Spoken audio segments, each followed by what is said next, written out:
السلام عليكم، وحشتوني جدا ورجعنا في فيديو جديد عن مشروع مترو ابو قير بالاسكندريه. وهنروح نصور عند مسجد نور الاسلام، الموقع المقترح لمحطه ميام يا جماعه المترو الاسكندريه. هصور لحضراتكم كل حاجه ان شاء الله والمكان بالظبط، وكمان مجسات التربه شغالين هنا يا جماعه في 45 لحد العصافره، والمهندسين فوق. انا هطلع اصور لحضراتكم كل حاجه ان شاء الله. وكده انا يا جماعه فوق نفق 45 والمهندسين قدام حضراتكم وهم شغالين. خليكم معايا بقى، هنروح عند المسجد واصور لحضراتكم المكان بتاع محطة ميامي بالظبط.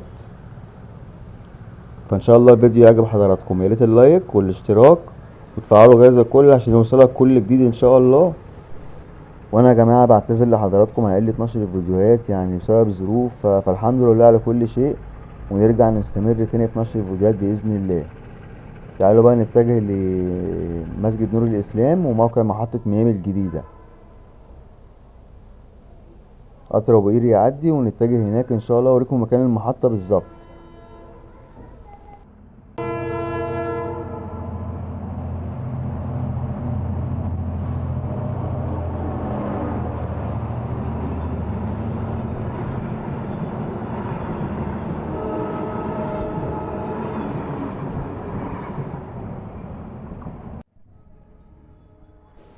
والمسجد حاليا يا جماعة يقع ما يقرب من نصف هيكل المسجد إلى موقع المنطقة المقترحة لمحطة ميامي الجديدة.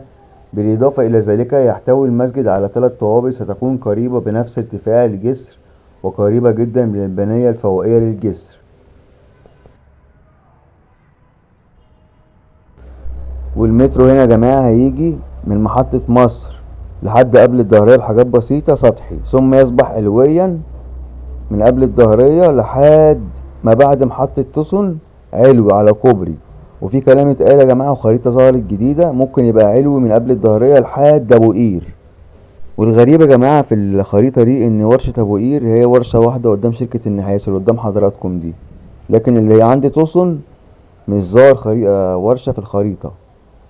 فممكن مثلا يكون المكان ده مثلا للمعدات التقيلة لتنفيذ المشروع وكده، فمش عارف. خلينا برضك نترقب ونشوف الايام اللي جايه فيها ايه ان شاء الله، واي جديد اقوله لحضراتكم. تعالوا بقى ننزل تحت ونصور لحضراتكم برضك المكان بتاع محطة ميامي اهو.